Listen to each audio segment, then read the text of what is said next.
আজকে আমি রান্না করব শিং মাছ দিয়ে ভেন্ডির ঝোল। ভেন্ডিটা একটু ঝোল ঝোল করলে ভালো লাগে, তাই একটু শিং মাছ দিয়ে ভাবলাম যে ভেন্ডিটা একটু রান্না করি। এটা নিয়েছি শিং মাছ, আছে ভেন্ডি, আর যা লাগছে রসুন বাটা, জিরা বাটা, পেঁয়াজ কুচি, রসুন কুচি, ধনিয়া পাতা আর কাঁচামরিচ। চলুন আমরা এখন তো রান্নায় যাই আর কি। রান্নাটা শুরু করতেছি। প্রথমে আমি দিয়ে দিচ্ছি সাদা তেল,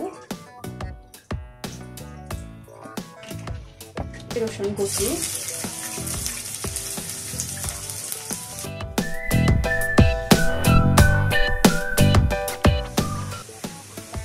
পেঁয়াজটা আমার ভাজা হয়ে গেছে।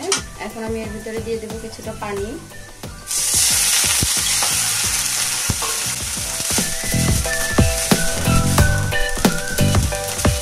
দেবো হাফ চা চামচ জিরা বাটা,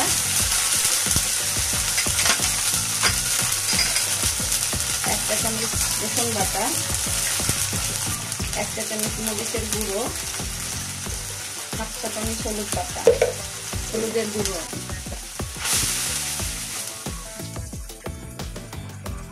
দিয়ে দেবো স্বাদ মতো লবণ।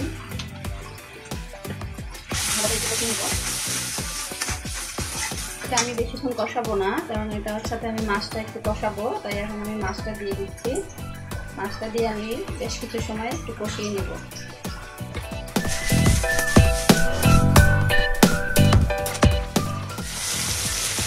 আর মাছটা কষানো হয়ে গেছে, এখন আমি এর ভিতরে কিছুটা পানি দিয়ে দেবো।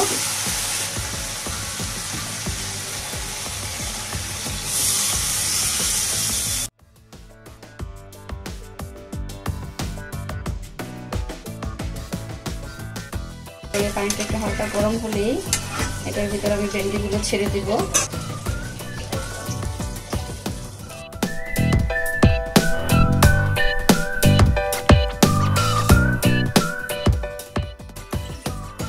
এভাবে কিছুক্ষণ রান্না করে নিব। ফিরে এলাম 5 মিনিট পরে। এখন আমি এর ভিতরে কিছুটা কাঁচামরিচ দিয়ে দেব, আর দিয়ে দেবো ধনিয়া পাতা।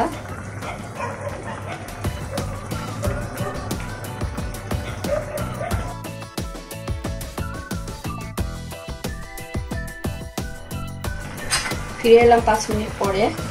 আমার রান্নাটা হয়ে গেছে। আমি পরিবেশন করে দেখাচ্ছি। তৈরি হয়ে গেল আমার মজাদার শিং মাছ দিয়ে ভেন্ডির ঝোল।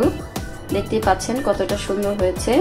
আর এভাবে সহজ রান্না দেখতে চাইলে আমার চ্যানেলটি সাবস্ক্রাইব এবং শেয়ার করে দিন।